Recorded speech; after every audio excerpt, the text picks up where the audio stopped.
Hello everyone. Good morning. This is Dr. R.S. Maurya. How to translate. दोस्तों आज जो है हम आपको एडवर्ब क्लास ऑफ कंपैरिजन बताने जा रहे हैं। कंपैरिजन का मतलब होता है तुलना। तो जब क्लासेस में तुलना की भावना होती है कि कौन सा चीज़ किससे छोटा है, बड़ा है, ऊंचा है, नीचा है, इस तरह की तुलना होती है, तो हम उसे एडवर्ब क्लास ऑफ कंपैरिजन कहते हैं। तो इसके भी कई तरह के सेंटेंस स्ट्रक्चर होते हैं बनाने के। हम इसी अनुवाद के नज़रिए से हम आज इसी को देखेंगे कि कैसे हम एडवर्ब क्लास ऑफ कंपैरिजन को बताते हैं। तो एडवर्ब क्लास ऑफ कंपैरिजन में वस्तुओं, व्यक्तियों तथा उनके गुणों की तुलना की जाती है। तो और ये दो चीज़ हो सकता है, निगेटिव हो सकता है और पॉजिटिव भी हो सकता है। तो देखते हैं हम कि कैसे हम इसका ट्रांसलेशन बनाते हैं, पैटर्न सीखेंगे। जैसे वह इतना लालची है जितना कि लोमड़ी, वह इतना लालची है जितना कि लोमड़ी। तो she is as greedy as fox, she is as greedy as fox, वह इतना लालची है जितना कि लोमड़ी। और वह इतना तेज़ दौड़ती है जितना खरहा, खरहा मतलब होता है खरगोश। तो इसको भी एज से बनाएंगे। She runs as fast as a hare, she runs as fast as hare. और वह इतनी कोमल है जितना कि मक्खन, वह इतनी कोमल है जितना कि मक्खन। She is as tender as the butter, she is as tender as butter. तो यह कलम उतनी लाल है जितनी तुम्हारी कमीज, यह कलम उतनी लाल है जितनी कि तुम्हारी कमीज। This pen is as red as your shirt, this pen is as red as your shirt. तो हाँ, उनका दिमाग इतना भोथर था जितना कि जंग में लगी छुरी। अब इसमें ट्रांसलेशन बनाते समय ये मीनिंग भी देखना चाहिए। जैसे भोथर मतलब होता है ब्लंट, ब्लंट को भोथर कहते हैं। और जंग लगी हुई, जंग लगी का मतलब जो रस्ट कर जाता है, तो रस्ट करना का होता है जंग लगना। तो इसका जो अनुवाद होगा वो क्या होगा, फिर से एक बार पढ़ते हैं। उनका दिमाग इतना भोथर था जितना कि जंग लगी छुरी। तो his mind was as blunt as rusted knife, his mind was as blunt as a rusted knife। तो ये जो है एक तरह का सेंटेंस हो गया। अब दोस्तों देखते हैं कि निगेटिव सेंटेंस कैसे बनाते हैं। जैसे उसी तरह से है, वह उतना तेज नहीं है जितना मेरा भाई, तो वह उतना तेज नहीं है जितना मेरा भाई, उतना जितना। तो एज से ही बनाएंगे। एज प्लस एज के बीच में एडजेक्टिव हो जाएगा। He is not as intelligent as my brother, he is not as intelligent as my brother. मेरी बहन उतनी मूर्ख नहीं थी जितना तुम्हारा भाई। तो मेरी बहन, my sister was not as foolish as your brother, my sister was not as foolish as your brother.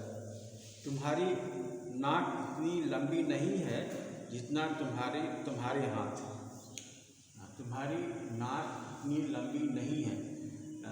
तो your nose is not as big as your hand, your nose is not big as your hand, तो ऐसे your nose is not as long as your hand. तो तुम्हारा भाई इतना मृदुभाषी नहीं जितना तुम्हारे पिताजी, तुम्हारा भाई इतना मृदुभाषी नहीं जितना कि तुम्हारे पिताजी। Your brother is not as honey tongued as your father, your brother is not so honey tongue मतलब होता है मृदुभाषी, so honey tongue as your father. Your brother is not so honey tongue as your father.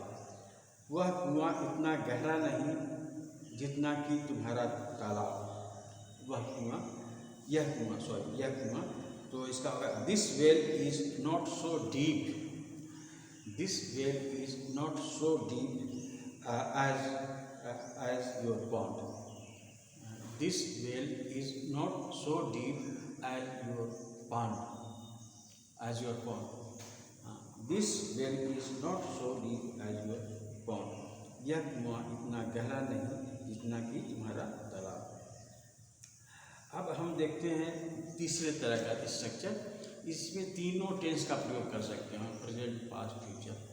और इसमें so much, सो dearly, so clearly, सो ऐसे आप लगाइएगा। जैसे मेरी माँ उतना प्यार नहीं करती थी जितनी मेरी बहन।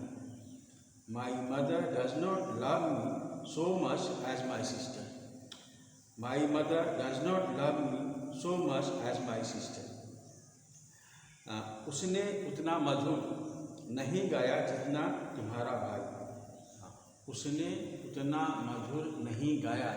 He did not sing so sweet, he did not sing so sweet as your brother, he did not sing so sweet as your brother, he did not sing so sweet as your brother। वे लोग उतना मेहनत नहीं करेंगे जितना मेरी माँ, तो they will not labor so much as my mother, they will not labor so much as my mother। वे लोग उतना मेहनत नहीं करेंगे जितना मेरी माँ। नीलम उतना तेज नहीं चमकता जितना कि पन्ना, तो नीलम sapphire does not lustre so much as ruby, sapphire does not lustre so much as ruby. तो अब हम दूसरे तरह का स्ट्रक्चर पर ध्यान देते हैं, जिसमें अधिकार सूचक कंपैरिजन होता है। जिससे हमको अधिकार का बोध होता है। जैसे मेरे पास उतनी पुस्तकें हैं जितनी रवि के पास, मेरे पास उतनी पुस्तकें हैं जितना रवि के पास। I have as many books as Ravi, I have as many books as Ravi। मेरे पास उतनी पुस्तकें हैं जितना कि रवि के पास है। उसके पास उतनी अकल है जितना रोशनी के पास। She has as much intelligence, उसके पास उतनी अकल है जितना रोशनी के पास। रोशनी इज a proper noun, तो she has so much intelligence as रोशनी। उसके पास उतनी दौलत नहीं है जितना मेरे पास। He has not so much wealth as I, he has not so much wealth as I। तो यह वही गेंद है जो तुम्हारा है। This is the same ball as yours. यहाँ से दूसरा स्ट्रक्चर हो जाता है। सेम मतलब वैसे ही, जैसे ही का अगर अर्थ निकले हिंदी में वैसे ही, जैसे ही, तो समझिए सेम का प्रयोग करते हैं। तो वही गेंद है जो तुम्हारा है। This is the same ball as yours. यह वही कलमे हैं जो मोहन की हैं। These are the same pens as Mohan's. These are the same pens as Mohan's. Mohan's apostrophe. यह वही कलम है जिसे वह कल खरीदेगा। यह वही कलम है जिसे वह कल खरीदेगा। This is the same pen that he will buy tomorrow. This is the same pen that he will buy tomorrow. This is the same pen that he will buy tomorrow. अब देखिए, थोड़ा सा चेंज करते हैं pattern को। जिस प्रकार बच्चे बढ़ते हैं उसी प्रकार पौधे भी बढ़ते हैं। तो जस्ट एज से बनाएंगे इसको जस्ट एज से बनाते हैं। जिस तरह से बच्चे बढ़ते हैं उसी तरह से पौधे भी बढ़ते हैं। Just as a children grow in the same way plants grow. Just as the children grow in the same way plants grow. जैसे वह गरीबों को देखता है उसी प्रकार मैं अमीरों को देखूंगा। Just he looks upon the poor I shall look upon the rich. Just as he looks upon the poor I shall look upon the rich. जैसे निरक्षरता इलिटरेसी ग्रामीणों को जंगली बनाती है, उसी प्रकार मौज शहरी के जीवन को बर्बाद करती है। फिर से सुनिए इसका। जैसे निरक्षरता ग्रामीणों को जंगली बनाती है, उसी प्रकार मौज मस्ती शहरी के जीवन को बर्बाद करती है। तो फिर इसी तरह से जस्ट एज इलिटरेसी मतलब निरक्षरता। Just as illiteracy turns the villages wild.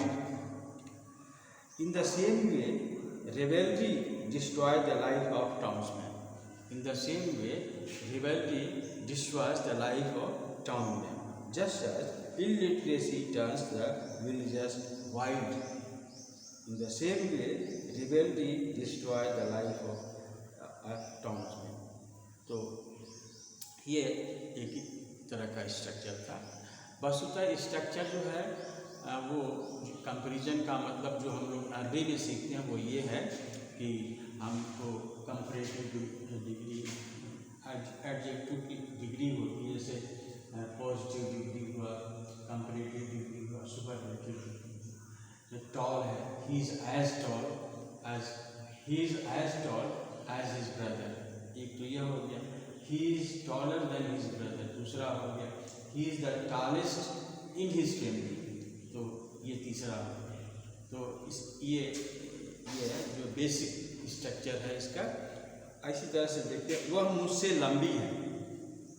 तो she is taller than I. She is taller than, me नहीं लिखिए। बहुत से लोग मी लिख देते हैं, वो गलत है। वो क्यों गलत है उसका कारण है ऐसे, जैसे इसका स्ट्रक्चर ऐसे होता है, she is taller than me गलत क्यों है? तो ये दो चीज़ों से मिलकर बना है। सी इज़ टॉल,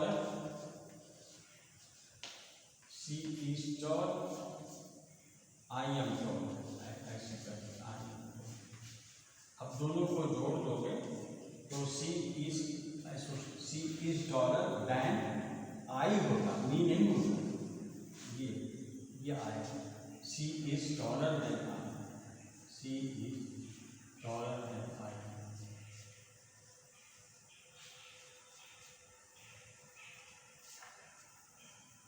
नॉट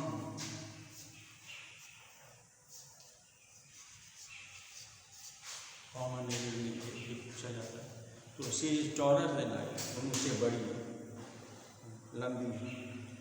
तुम मुझसे अधिक धनी हो, is more wealthy than you. तुम्हारे पास मुझसे अधिक विद्वता है, तो you have more learning than I. उसके पास मुझसे कम दौलत है, he has less wealth than I. तो इस तरह से ये डिग्री का अनुवाद था, ऐसे बनाते हैं। अच्छा, अब देखते हैं जिसमें दो एडजेक्टिव साथ में आते हैं। जैसे उसके पास ज्ञान से अधिक धैर्य है, उसके पास ज्ञान से अधिक धैर्य है। He has more patience than in knowledge, he has more patience than knowledge, उसके पास ज्ञान से अधिक धैर्य है। मेरे पास किताबों से अधिक कलम है। I had more pens than books, I had more pens than books. वह बहादुर से अधिक चतुर है। He is more brave than wise, he is more brave than wise. वे धैर्यवान से अधिक नेक थे। They were patience than noble, they were patient than noble. और फिर वह मुझसे तेज दौड़ता है। He runs faster than I, he runs faster than I. वह मुझसे ज़्यादा काम नहीं करती। She does not work more than I, she does not work more than I. वह मुझसे अधिक सटा सटा कर लिखता है। तो सटा सटा करके का जो अंग्रेजी होता इसे सटा सटा के लिखता, तो लोग जो है इसका होता closely, closely, closely. He writes more closely than I, he writes more closely than I. गधे घोड़े से अधिक बोझ ढोते हैं। Donkeys carrier heavier loads than horses, donkeys carry heavier load than horses. तो इस तरह से तुलना का अनुवाद करते हैं। थोड़ा और देख लेते हैं। राधा सीता से 10 पाउंड भारी है। Radha is 10 pound heavier than Sita. यह पत्थर उस पत्थर से 5 किलो भारी है। This stone is heavier, this stone is 5 kilo heavier than that stone. ऐसे यह नदी उस नदी से 3 गुना गहरी है। This river is 3 times as deep as that river, 3 times as deep as that river। मैं तुमसे कई गुना समझदार हूँ। ऐसा मैं तुमसे कई गुना समझदार हूँ। I am several times as sensible as you, I am several times as sensible as you. मेरा तकिया तुम्हारे तकिए से 4 किलो भारी है। My pillow is 4 times heavier than your pillow, my pillow is 4 kilo heavier than your pillow। So this is all for today, guys, and we will come tomorrow with another chapter, the same adverb clause of purpose. So now it's all for today. Thank you.